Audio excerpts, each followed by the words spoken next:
There you go. Hello, fellas. Good to see you this morning. Yes, yes, yes. Love to see you so fresh at 6:30 in the morning. Tom, you looking sharp. Entrepreneur, kind of office out of your house now. You know what it's like, yeah? I love it. Yeah, no code. Hey, delight to be with you as always. There is a big question out there. What's happening to Nolan Ryan? What is happening? Do you know? I mean, is he going to leave us? Judson, what? You think yes? I say that's a big mistake. What do you think? Who's a Daniel fan? I'm a Daniel fan. But why do we have to split them up? It's a good marriage. That's just my comment, sports comment this morning. Hey, listen, we're doing a little series this time on story.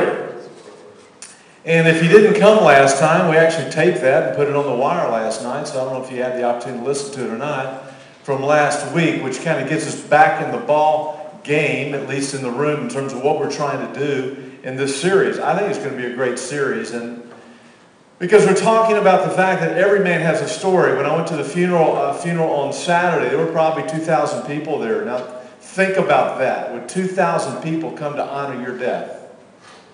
But here's what was impressive. The gentleman that died had three children, and four actually. One has already predeceased him.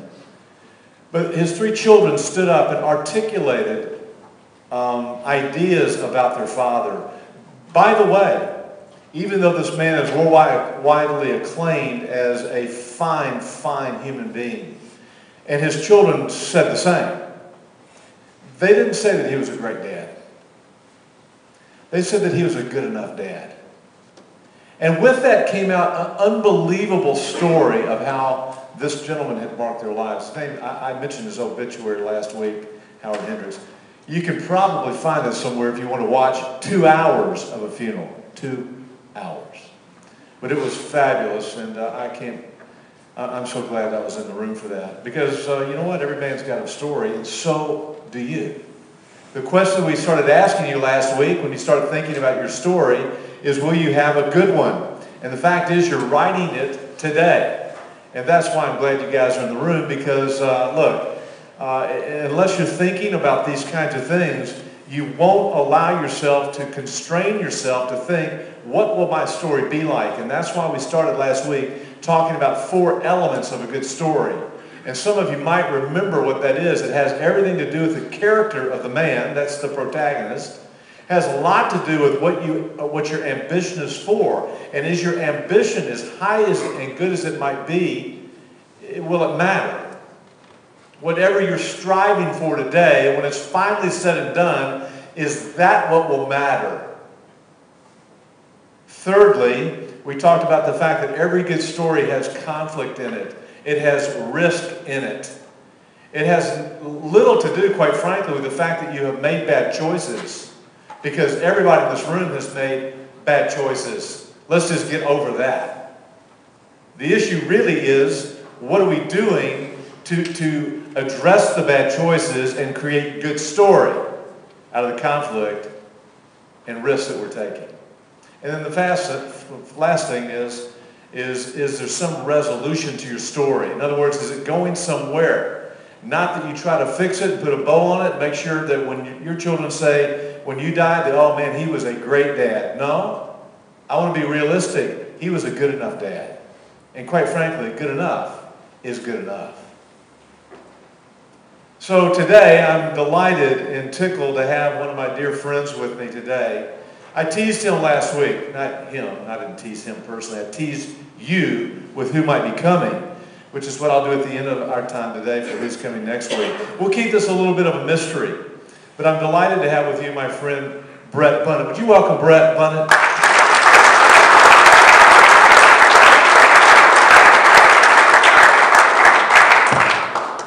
I love this guy, and I'm so thankful that he would come. Brett, what time did you have to get up to get here? I got up about 4:30, so my program takes a little bit longer these days, but happy to be here. Thanks for welcoming me. Yeah, I'm gonna let Brett tell the story. I'm gonna try to get out of the way and just let him talk. So I will just interact with him, as I think I'd like to prod him a little bit to help him get the story out. So Brett, why don't you just tell us a little bit of your background, like where you grew up and where you went to school and these kinds of things. Certainly. I was born in Los Angeles, California, and our family lived in Newport Beach for many years. When I was 13 years old, our family moved from Newport Beach to West Texas, Amarillo. So I was one of 5 boys. Oh, yeah. LA to Amarillo, I don't know. We were just learning how to surf, enjoying the California young ladies and all that the beaches had to offer, and just loved our lifestyle. And we knew we were mischievous kids growing up, but we didn't think we were that bad to be banished to Amarillo, Texas, okay? The heat and the wind and the snow, and you kids that were always fixing to kick our tails, you know, it was like, what's this fixing business? Why don't you just go ahead and get started with that? But we acclimated and enjoyed Amarillo, went on to school at Texas Tech, and some of my closest friends are from that part of the country, and so it was kind of a blessing in disguise, although we didn't see it that way early on when we made the move. Guns up? Guns up, See, looky here, yeah. King Cliff. There are a few that will admit it. There are a few that will actually admit that, yeah. Congratulations. Okay, so Brett, you're one of how many siblings? 4 brothers. 4 brothers, and we lost the oldest about 8 years ago. And where were you in the birth order? I was number 2. Okay. I was number 2, and I have 2 brothers that live here in Dallas area, and one that's in San Francisco. Okay, so sports and stuff, or school activities in high school, college? High school, you know, I was probably a more athlete wannabe than I kind of peaked when I was in about the 8th grade, okay? And when I played football, I had a pretty serious injury playing football and crushed my left elbow, and decided I better go into non-contact sports, so I joined the swim team, and so I was a swimmer through high school, and that meant getting up early in the morning and swimming in the morning and swimming in the afternoon, and but it was a lot of fun. So that was probably my biggest gift, athletic. Okay, tell us about your family. What was your family like? Well, what kind of values in the home? Yeah, absolutely. Well, you know, we grew up Catholic in our family, and my dad was a big entrepreneur, so he was traveling often, and so he's kind of a little bit disengaged with our family, and he was probably on the road 3 or 4 days a week, sometimes a couple of weeks at a time. And so we grew up, and our family values were really about just really doing well, and anything that you would encounter, be honest, care for your brothers, care for your friends, surround yourself with good people. But my folks, it's a different generation. They were more hands-off, and so we were allowed to get in just enough trouble to not go to jail, and just have fun along the way. But it was really about, we were left, it was almost a kind of laissez-faire parenthood. And although we knew what was important in life, we didn't sit around the dinner table and talk about those values.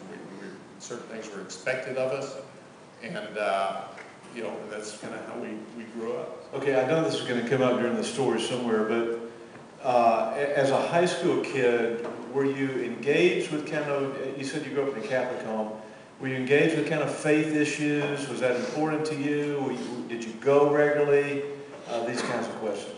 Well, we like I said, we grew up in the Catholic Church, and that was just, for me, it was just very impersonal. It was very ritualistic. Really did not connect with the church. Didn't have any kind of faith at all in my early years. And once we moved to Amarillo, we really discontinued even going to Mass.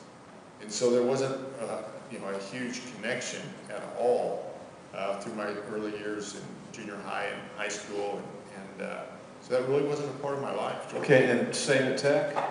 No. At Tech, things changed a little bit. In fact, just my senior year in high school, things changed for me. Okay, and what happened? Well, I started attending Young Life. I'm sure many people in this room participated in Young Life. I know Joel was the leader in that organization, but I started going to Young Life and just saw a difference in the kids that were going to Young Life. There was joy. You could see it in their hearts. They were having fun. They were or hearing a little bit of a spiritual message, and that really intrigued me. You know, I was running in a different group. You know, I was running in a group that liked to party. The drinking age was 18, so we were drinking a lot of beer in those days, and you know, it was all about having fun. And I learned that you know, that there was something that was touching other kids that I didn't have, and it really interested me. So I continued, you know, joining Young Life, and then you know, a really good set of buddies, and one of them was a kid named Jimmy Montoya from Amarillo, Texas. And he was a big Young Life guy, and he also attended a Bible study on a weekly basis. And so we were over at his home one day, and you know, we'd typically go in his room, and when we'd go in his room, we'd shut the door, and we'd just, you know, make calls to girls. Okay, that was our deal. Okay, so one day he said, you know, I want to talk to you about something. I was like, okay, that's cool. What do you want to talk about? He said, well, I want to talk to you about Jesus Christ and what that means in my life and what that can mean in your life. I was like, whoa, dude, come on now. Let's make a few more calls to the girls. That's kind of scary. And so he shared with me his faith and what that meant to him. And he asked me, you know, if I wanted to consider learning more about Christ and accepting Christ. And that was a big game changer for me. And so at that particular moment, I listened, and I prayed about it. And it was, quite frankly, a big mystery to me. Didn't fully understand it. But I knew that I had a longing in life. I knew that there was more to life than what I was experiencing at the time. And that's when my journey began.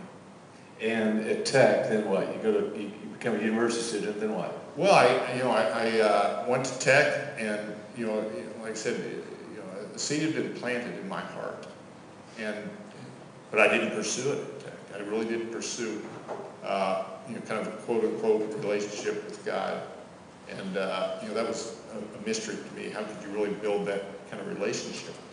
And what does that really mean, and how does it manifest in daily life? And so although a seed had been planted, I didn't pursue. I didn't, you know, I wasn't involved in church, and you know, I still continue to kind of lead a couple different lifestyles. You know, I had my fun-loving friends in the fraternity, and we were partying and carrying on. I was a good student. My goal was to get through college with the opportunity to go on to law school. Most of the people in my family on my dad's side were all attorneys and judges and mayors on the West Coast. That was going to be important to me. I wanted to make the grades. I wanted to take the LSAT and do well enough with it that I could go on to law school. And I was juggling a couple things. You know, how much fun could I fit into a semester?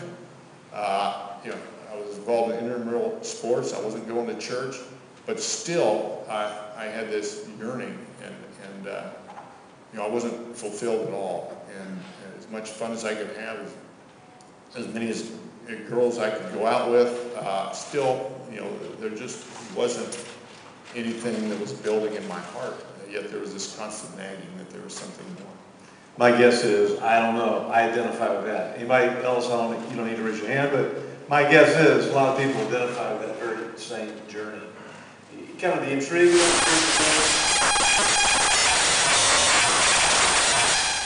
Thank you, my man. But not necessarily fully engaging or understanding maybe what all that's about. So I get that. It makes a lot of sense. Okay, so you go through Texas Tech. You actually graduated, didn't you? I did graduate, and like I said, one of my goals was to be able to go to law school. So I did very well in the LSAT, enrolled at SMU's law school, moved to Dallas, bought my books, and you know, law school is a different program. You know, when you buy your books, there's an assignment in every one of your books, and you show up day one, you better be prepared, because that professor can start grilling you day one. And so I'm thinking, you know, I'm here, I've achieved my goal, but I really don't want to be an attorney. That's not what I want to do. You know, I had one of those moments, because the first day of class, I'm sitting there, and this is resonating in my mind. I'm thinking, gosh, this is what I want to do. About that time, the professor gets up on stage. He looks like John Houseman from The Paper Chase. He's telling us how challenging it's going to be and how much hard work it's going to be. And he says, I want you to look to your left and look to your right. And he said, one of these people will not be here at the end of the semester. So I'm looking to my left, I'm looking to my right. I said, okay, I'm gonna make it easy on you guys, I'm leaving now. So I got up and walked out and called my folks. They were somewhat disappointed, but they said, okay, next month's rent's on you, you gotta go find a job. So I started looking for ways to get into the real estate business and ultimately did that, moved up to Colorado and went to work for a very young company called LaSalle Partners. LaSalle Partners, that's now Jones Lang LaSalle. You might remember that group. Okay, so you go to Colorado, you start with Jones Lang LaSalle, and then you come back, they bring you back to Dallas, right? And then what happens with Jones Lang LaSalle? Yeah, I had looked for an opportunity. It was a young company, there was maybe 100 professionals, but it was growing quickly. I saw lots of opportunity. I was surrounded by really bright people. I kind of fought my way into the organization. Everybody else was a Harvard grad, Stanford grad, had MBAs, had 8, 10, 15 years of solid business experience before they were hired by LaSalle. And I somehow got in the door. And my goals at that time were all about building my career, all about success in the real estate business. And boy, I was knocking down the dominoes. I was hitting my stride. Everything I did was kind of golden. I was the youngest VP in the organization, the youngest equity vice president, the youngest senior vice president, the youngest LaSalle award winner. I was making more and more money. Things were just absolutely on fire, man. Dominoes were falling. I was achieving all my financial goals. I had bought a house, when I was 27 years old. I bought a home in the Bahamas when I was 30 years old. I was always dating the most beautiful woman, young lady in the city, I felt. I had my buddies, I had my church friends, I had my work friends. I just had kind of my life in compartments, and everything was working. Everything was just, I was always probably seen as the most successful guy in my group of friends. And in the company, LaSalle Partners, I was taking on greater and greater roles. And I just felt like things were really working well. Yeah. And about that time, you got some large award, right? Where they flew you up to Chicago. Correct. Am I jumping ahead of the story? No, you're right on. So here things are going well, and I'm enjoying life, and everything's working, and I'm content, and I get asked to fly to Chicago, and I wonder what's this all about. The chairman of the company calls me, and you come up to Chicago. And so I fly to Chicago, meet with the chairman and the president of the company, and they say, we're going to promote you to senior vice president. You'll be the youngest guy ever in this position. It's phenomenal. So I'm promoted, and that evening I'm thinking, this is great. I think I'm just going to call my girlfriend, and I'm going to see if she'll meet me. This is a big surprise. Meet me in the Bahamas at my townhouse in the Bahamas. And she said, it was kind of on a whim. She said, fantastic. I'll meet you there. And so I'm flying from Chicago, she's flying from Dallas. We meet up in Miami, fly over to a place called Treasure Key, a very remote island in the Bahamas, small island, with great scuba diving, great fishing, and I'm thinking, well, let's just go celebrate. A buddy of mine, become aware, sent a bottle of champagne, carried the bottle of champagne to the Bahamas with me. We toasted that evening. All was great. We were going to enjoy the sunshine that January day, be out on the water, just kind of kick back. Well, that's when my life changed instantly. So if you can imagine, we're out on this small boat, anchored off the beach, Treasure Key, Bahamas, beautiful morning, first day of a week's vacation, just been promoted, life was good, and I knew it. I knew that life was good. I didn't take it for granted. I thought, boy, things are really working out for me. Here I am. Well, that morning, I'd been in and out of the water several times. The boat drifted in front of a sandbar. Where I'd been diving off the bow of the boat, in deeper water, the boat was now about 3 feet away. So I dive off the boat, hit a sandbar, fracture my neck, face down in the water, and I know I'm paralyzed. Paralyzed from the chest down. I can't turn myself over to get a breath of air. My girlfriend's sitting in the boat reading a book, and I'm thinking, she's got to find me before I drown. And it was an odd thing though, there's no panic in my mind or my heart. I'm just thinking, she's got to find me. Well, she didn't. I knew I had to try and take a breath, and when that last breath I took was seawater. And then I was out. A few minutes later, she discovers that I'm face down in the water. She thinks I'm playing a prank on her, so she waits another minute or two, still face down in the water, jumps in the water, and essentially I've drowned. She swims me to shore. There's a few people on the shore, and they throw me in a lounge chair, and think I've drowned. They don't have any idea that I've broken my neck and that I'm paralyzed. And they carry me on that lounge chair to the only doctor's office on the island. He was retired, and he figures out, well, this young fellow's broken his neck. He's paralyzed. So it begins a long journey, and he takes the door, because he has no equipment, there's no hospital on the island. Takes the door off the hinges, lays it flat, lifts my body over to that door, duct tapes my forehead, my chin, my shoulders to stabilize me. And then they take me to a landing strip, secured on this door, and I wait 10 hours for a rescue flight from Miami. And that's when my life begins in a much different way. You know, Brett, nobody in this room would like their story to be that story. And you didn't either. But I want to hear what the story, as it keeps going, because how long ago was that? That was in 19 what?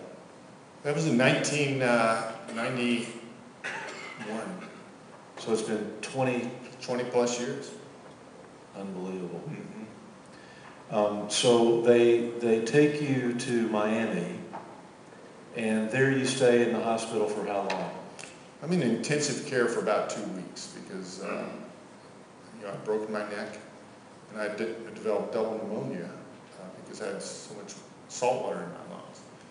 So it was pretty touch and go, and they had me on what's called a striker bed, and it rotates you, very slowly all the way to an upside down position. So that's to alleviate any chance of having pressure sores on your body.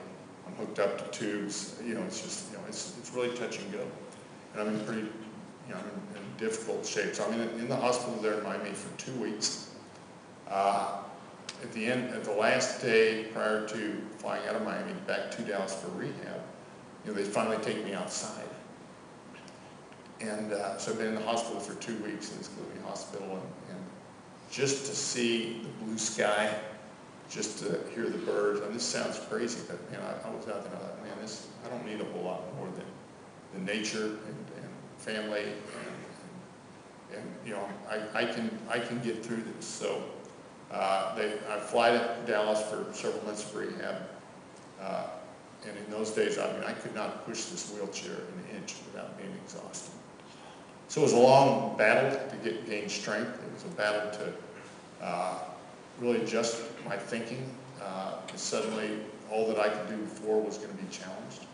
I was athletic. I was a big tennis player. I was a cyclist. I was scuba diving. I was traveling the world to scuba diving. I was doing a lot of things, and now suddenly I can't even push a wheelchair an inch without being exhausted. So it was a long process to gain stability, to gain strength, and then probably even more than that, just to get my head around this new life. And would I be accepted? Would I be attractive? Would I be able to function at work? Would I be able to take care of myself? Would I be a burden to my family? Boy, all these things are going through my mind. And in the early days, in the early months of this injury, what kind of life could I really live? Could I find joy in life? Could I maintain a job? All these things are going through my mind because things have changed so dramatically for me. And so how did you come to the place where you say, this is who I am now? And tell me, in that journey of acceptance, what do you still struggle with, or what's the most difficult thing about the way your story took this turn? Well, I would say that the most difficult thing is just living each day, one day at a time. And there's so many challenges associated with being in a wheelchair. It's not just the fact that I'm immobilized. That's probably the easiest part. But I mean, it affects every element of your life. Just your emotions. It affects your body's affected in many ways. Your skin, your bladder, your bowels, your circulation. All sorts of complications you deal with. So it's really, for me, it begins each morning. And I never really have become fully comfortable with, my situation. So I wake up every morning, and it's a battle. It begins first thing in the morning. I'll wake up. I have to have help come in every morning. What used to take 15 minutes now takes 2 hours. I usually wake up before my aide comes in. I hear a key enter into the lock, the door open up, and I'm thinking, I can't get myself out of bed all night. I need 2 hours of help to get through this routine. I've got to get my head around this, my heart around this. I've got to adjust my thinking. And it usually begins with the Lord's Prayer every morning, and goes, the Lord's Prayer goes on to say, give us this day our daily bread. And I pray that. I pray that for me, and it's not just me. Give us, give those around me, give my friends, my family, my help. Give us this day our daily bread. And so I say that prayer each morning. That begins my day. And as many challenges as I have, I think about the many blessings I have at the same time that are even greater than the number of challenges that I face. And I think about that each day, and that begins to adjust my thinking.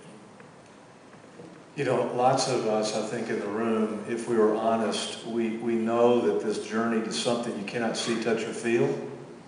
We talk about this God idea, this God equation in life, and I talk about it. I believe it deeply. I think it's evidentially based, and so I think it's reasonable to have a place, a faith in an object that we call Jesus Christ that could sustain you. But there's a journey to this place, where your faith becomes something that you can live on that conviction. And I'm just curious, as this story has developed, were there times when you said things like, why me? Or where you shook a fist at God? Or you got bitter or angry or discouraged and these kinds of things, and kind of pointed a finger at God?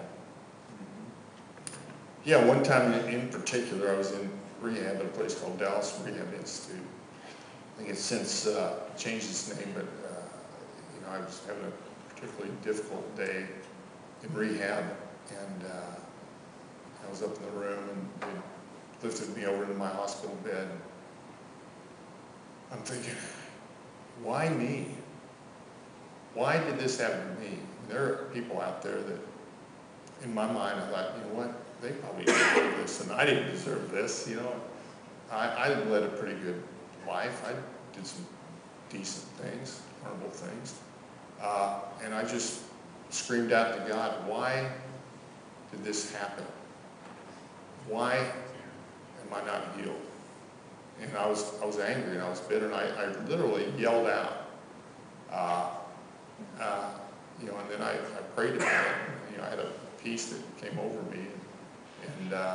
And so that was a big moment. But and then there are times now. I mean, this has been 20-some years. And when I was first injured, I was fortunate in the way I was injured, just outside of Miami, and I went through some rehab at the Miami Project to Cure Paralysis. And they had told me that in 5 years they would have therapies. My life would be much improved. Well, 5 years turned into 10, and 10 turned into 15, 15 to 20. And you know what? I may never get out of this chair. So I still have moments of, gosh, why did this occur? And do I have the strength, do I have the faith to get through another day, another year, how am I going to impact the lives of others? How am I going to deal with this in a positive way each day? Brett, look, these guys are, let's just say their average age is 28 or 9 or 30 or something, all right? Well, obviously, they don't identify with you being in a wheelchair, but but they do identify, I think, like all of us identify with the confusion of life. And I'm just curious, what do you tell a group of guys like this about the way your story has developed, about what you've learned? In other words, where did your faith, this idea of belief, where did it intersect the reality of life and allow you the privilege to push on? I hear you say, trying to be positive and these kind of things, but how do you do that? I mean, you start with the Lord's Prayer, that's awesome. How do you keep going? Well, this concept of having a personal relationship with God was something that was really challenging for me to get my head around. It was a mystery. And what I've learned is that the more I pursue that, the more often I read the Bible, the more often I pray, the closer I am to God. And that's really what sustains me. That's where I find hope. Where years earlier I found hope in myself. I was fiercely independent. I was knocking down the dominoes. I was hitting my stride at a young age. But now, my goals are different. I want to wake up and I want to get closer to God. I've found that the Bible is really my how-to guide in life. There isn't anything that I deal with today, injury, business, relationships, challenges, successes, failures, disappointments, that I cannot find an answer to in the Bible. And so, if I think about life lessons, I wish I had learned about that much earlier in life. And that I would pursue prayer, pursue fellowship with others that had faith, that I slowed down a little bit along the way. It was not just about achieving those goals and knocking down those dominoes, but it was about the relationships that I built along the way, the people that I had a chance to influence along the way, and really how I went through life, not just looking for another goal. I think I've known you, I don't know when Johnny introduced us, it was in the early 90s. Mm-hmm. And I never knew Brett before the accident. I've always known Brett in his wheelchair, so this is the Brett I know. And for the last 20 years, I would say I've been around you a lot, haven't I? I mean, oh yeah, pretty much. And I've never heard him complain one time. Now, I don't know. I mean, I complain all the day, every day. You know what I'm talking about? And I've never seen this man complain one time. Brett, why don't you tell these guys what you're doing today? Because this man's in a big-time job with lots of responsibility. He's being looked upon to lead and create, and he's challenged in business. And tell them what you do. Well, like I said, I've been in the commercial real estate business for 30 years now, and achieved a lot of success with LaSalle Partners, Jones Lang LaSalle. We left that company about 12 years ago and started our own firm called Capstar. I was president of that firm. We had just tremendous success. We were approached to be purchased by all the big guys, including my predecessor company, Jones Lang LaSalle, by CBRE, the world's largest commercial real estate company, by Cushman & Wakefield, you name it, we were approached. Finally, we sold to a company called Cassidy Turley. It was one of those situations where the offer was just too good to refuse. Financially, it was great. The company was a growing company. We were allowed to really be somewhat independent, run operations in Texas. I'm the leader of those operations here in Texas. We have a couple hundred people that work for us.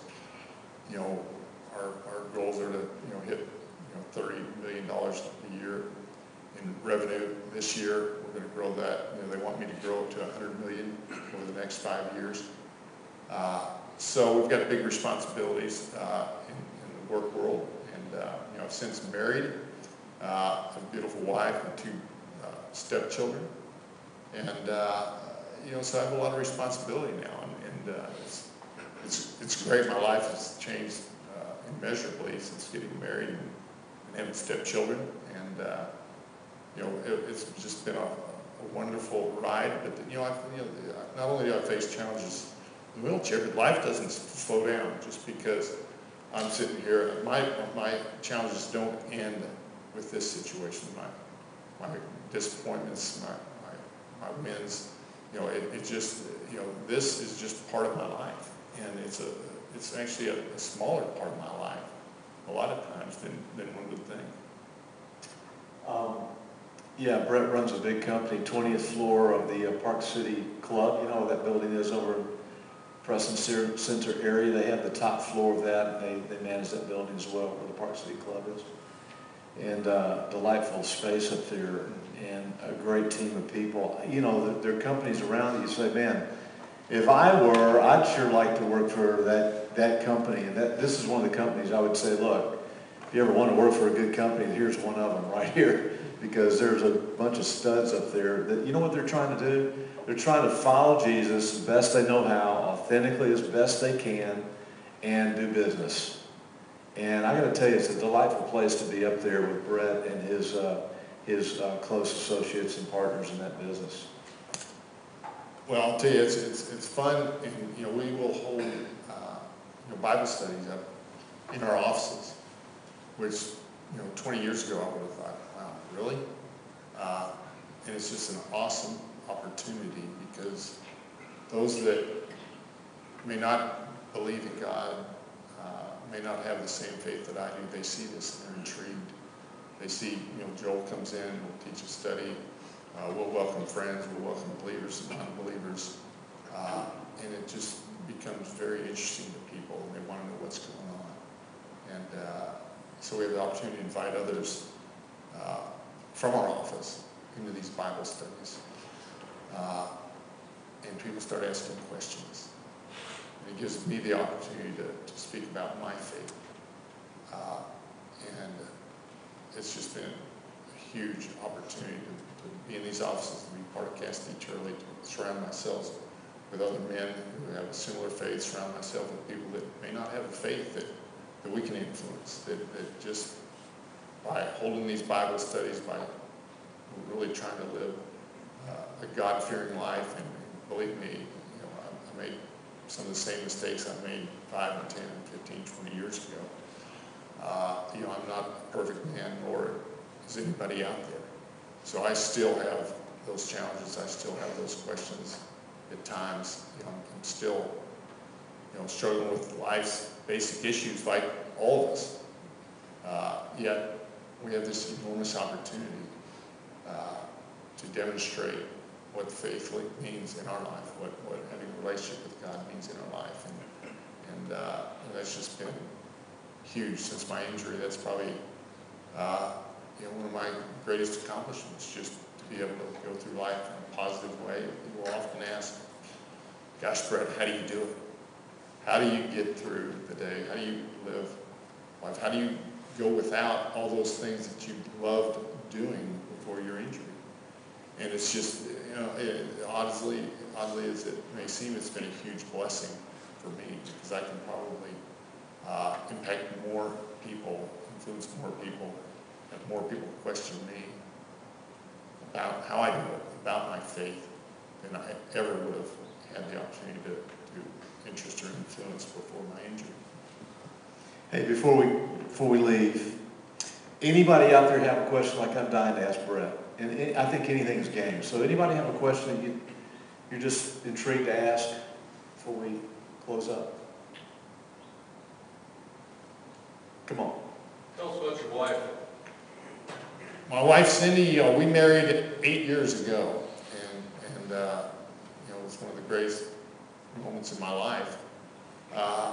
You know, Cindy actually went to work in the real estate business, and it was one of those situations where I was leading Jones Lang LaSalle, and she was interviewing with the company. And I didn't know this, but people made the joke that it takes forever to get hired by Brett and the organization.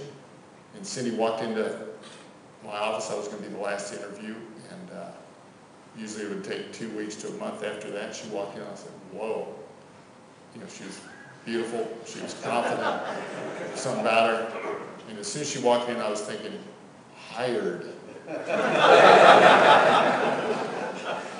And so long story short, we were married about 3 years later, and have 2 wonderful stepchildren.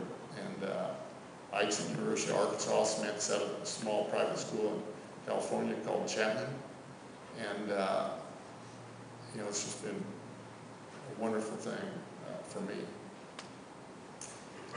Fellas, Brett Bonnet is a man amongst men to me. He's a man with a great story. He's a man with a great story because he has all 4 of those elements. If you remember the 4 elements, he's a man of good character. He understands what goodness and humility are. He's a man who understands ambition, that he's worked hard to achieve a lot, but there's something greater than just accumulating things. I think his ambition, as he says to you, is for things that matter. Thirdly, lots of people deal with conflict and risk, and they run.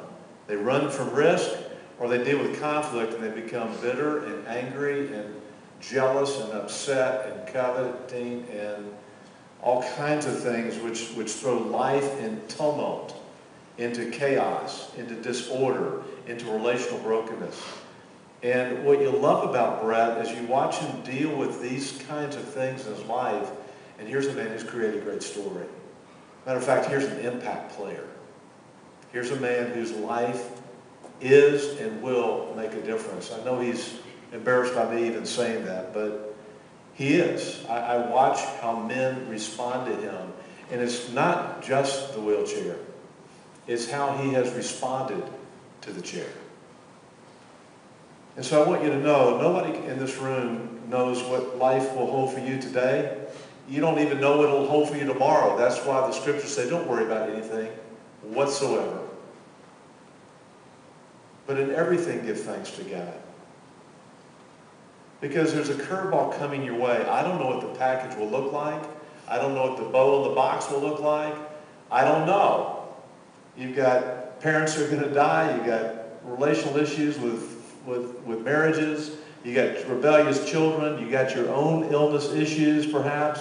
You got financial issues. You got all kinds of curveballs that can come your way. And the point is, if you don't learn somewhere how to embrace the curveball, like Brett somehow has learned to do with his curve, then you just won't have a good story. And so, Brett, I just want to tell you I love you. So thankful for you. And just the fact that you would come, get up at 4 o'clock in the morning to join us, the 2 hours it took you to get ready to be here. So grateful for that. So would you guys mind giving him a hand tonight?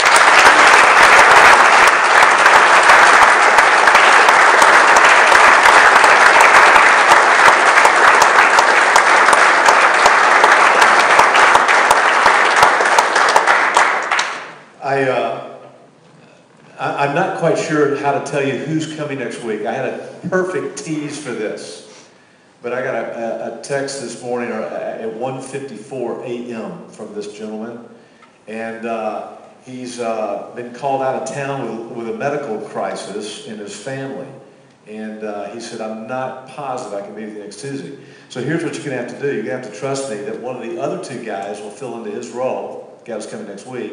And they're going to be equally as able to unpack and reveal to you kind of their journey, their story. And hopefully that will bleed upon you, and you can be encouraged as you go your way today.